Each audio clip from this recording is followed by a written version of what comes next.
Good evening, I'm Jackie Spate. An officer from the Fiji military forces is under investigation following allegations that he beat up a father and son in Nandi yesterday. FBC News has confirmed a complaint has been filed with police in Namaka. And as Roland Karoy reports, the RFMF has made it stand clear it will not condone such behavior. This is a picture of Mohammed Kamal. He had fainted after allegedly being beaten up by this man. An employee secretly took these pictures as Kamal and his son Rafael were allegedly being assaulted. The two run a construction company. He made us crawl down the slope and then made us crawl up the slope. And when we were slow in crawling up, he smacked my father with a 4x2. And at the same time, he was kicking us. While we were rolling down, he kicked us at different places. Rafael claims his father suffers from high blood pressure and would have died if it hadn't been for officers from the Namaka police station. They claim things turned sour after they asked the client Saten Kumar, whose building they were constructing, to pay his dues.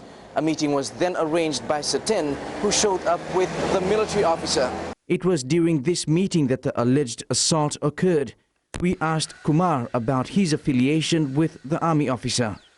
They was in the road, so I saw them. I said, okay, I just asked this guy, can you help me? The one fella from them, I tell him, this is my story. The fella said, okay, leave it to me. I'm gonna solve your problem. That's it. That's not my friend, nothing. I don't know him. Saten maintains he didn't know what transpired at the meeting and that he wasn't responsible for the actions of the officer. They were told to crawl on the gravel and on the soil. They were beaten by a piece of timber. At first, Saten, the owner of the building, he gave a rod to the military officer for my boss and the son to be hit with. The RFMF isn't taking the matter lightly either. I'd like to assure the public of Fiji that the RFMF do not condone that kind of actions by its own people, because we are all subjected to the same law of the country. We will let the police run its own investigation, and the soldier involved will be taken to task for the criminal intimidating behavior he was involved. Police are investigating. Roland Karoy, FBC News. Colonel Tikoi Tonga also confirmed to FBC News that the officer concerned has been identified. He is from the Lautoka barracks. The Fiji Times today has admitted an error on their part in which led to contempt of court proceedings in the High Court in Suva. Shalvin Chand with more. Fiji Times lawyer Julian Miles said it was a decision by the deputy sports editor to publish the comment of Oceania Football's Ty Nicholas. The comment led to the company, its publisher Hank Arts, and editor-in-chief Fred Wesley being charged with contempt of court. The article criticized the decision of the Independent Legal Services Commission on former Fiji Football Association President Dr. Shamsuddin Sau Khan. Miles said it was an unfortunate lack of editorial procedure. He said this error has led to a relook at the Fiji Times editorial procedures and further training for its journalists, especially when it comes to doing stories on court proceedings. Miles said the company, the publisher and the editor-in-chief were tendering their most sincere apology to the government and the Attorney General.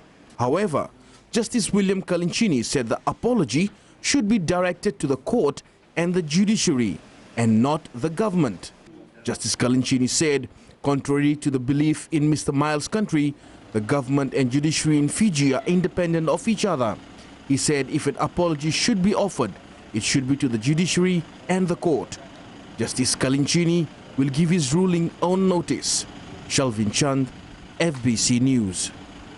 The group lobbying against mining in Namosi claims the developers are lying about their plans for a tailings dam in Waisoi. The dam will store a mixture of rock, water and processing chemicals. The Tekina Namosi Landowners Committee alleges Namosi joint venture isn't willing to come clean about the location of the tailings dam. Apisalome Dokar reports. The dam will be roughly the size of 1,000 rugby fields. It'll store the leftovers from processing ore and removing copper. Sabriano Nariba, who's been trying to stop the mine, claims he was paid a visit by an executive from NJV in 2010 to hide the truth. When I look at the plan, it's about telling them. And telling them to be constructed.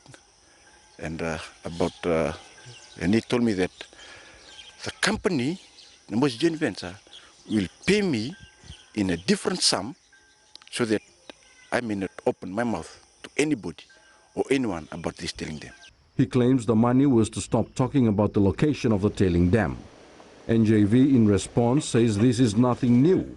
The allegation has been thoroughly investigated and found to be baseless. Nariva claims to have seen plans which place the storage facility 10 minutes away from the Ndalai Lasakau village. Yeah, because the tailing dam they put, if you see the post they're putting around Fiji, they put the tailing dam in the head of Wanabantu. So no, the tailing dam is 10 minutes walk from Lasakau. The company has also rubbished this claim, stressing that proposed tailings dam will be in the Wainavandu Valley, several kilometers from Ndalai Lasakau. This has also been explained to the people of Namosi. Apisolo Medoka, FBC News.